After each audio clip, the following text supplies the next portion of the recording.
Hey, Vane Lopes here from Off the Block, and the new college men's volleyball national media poll is out. Now I'm a voter for this poll, so let's get down to how I voted this week. Number one, for the second straight week in the row, I have the Bruins on the top spot on my ballot. And you just have to love the way that the Bruins have started this season on a nation-best 7-match winning streak, including a big conference victory against UC Irvine on Monday night. And then you just look at their outside hitters right now. Gonzalo Quiroga and Robert Page, they're playing at an All-American caliber pace to start the season, and you just have to wonder if this could be the UCLA team that ends the Bruins' national championship drought and leads them to a title at the end of the season. And continuing down my ballot, at number 2, I have Loyola the Ramblers. They did what everyone expected them to do. Go on out to the East Coast, get 2 nice non-conference victories. They're going to continue to rack up the wins and expect for them to stay in the top 5 for most of the rest of the season. Then continuing down on my ballot, number 3, I had BYU the Cougars. You know, the thing that I love about this team has to be the play of Taylor Sander. You look at the way that Sander has been able to play this year. He's putting up big numbers, and he's going up against double and triple blocks every single night. It's very impressive. And then you have other players on BYU starting to contribute. The Cougars, they're on a 6-match winning streak. They look to be off to a very good start in conference play after a bit of a rocky start in non-conference play. So it's very interesting to see what the Cougars do, especially this weekend when they're going out on the road to play some tough teams. Now, moving down my ballot, number 4, I have the Waves. Pepperdine had that tough road loss against Long Beach State, so that dropped them on my ballot a little bit. But hey, still a good team. You got a guy saying Matt West, who's an all-star. You got a player hitting, and Josh Taylor, who's playing like an All-American right now. Waves are going to be fine. They're going to continue to be a good team. Then continuing down, number 5, I had the Trojans.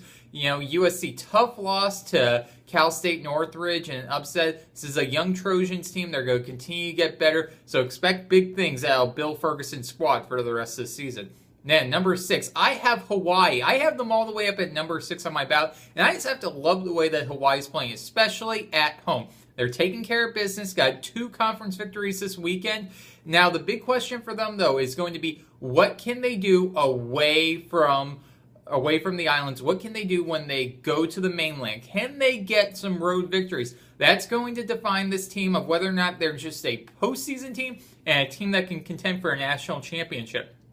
So I'm very interested to see what the Rainbow Warriors are able to do this week and in the upcoming weeks. Now, moving down at number 7, I have Long Beach State. You know, Long Beach State had a tough loss to USC earlier in the week, but were able to rebound nicely, get a victory against Pepperdine. This is a great team. Taylor Crabb continuing to look fantastic, and their go just continue to get better throughout the rest of the season. Number 8, I'm putting Stanford on my ballot. Cardinal finally got off the snide, was able to get their first conference victory and that 3-match losing streak. Their go just continue to get better. You have to love the way that Shaw is setting, and then you have your outsides in Irvine and Cook. They're looking great. So, yes, the Cardinal, they're 1-3 right now in conference play, but they're going to be moving up the rankings and the standings here in the upcoming weeks. Then at number 9, I have Lewis.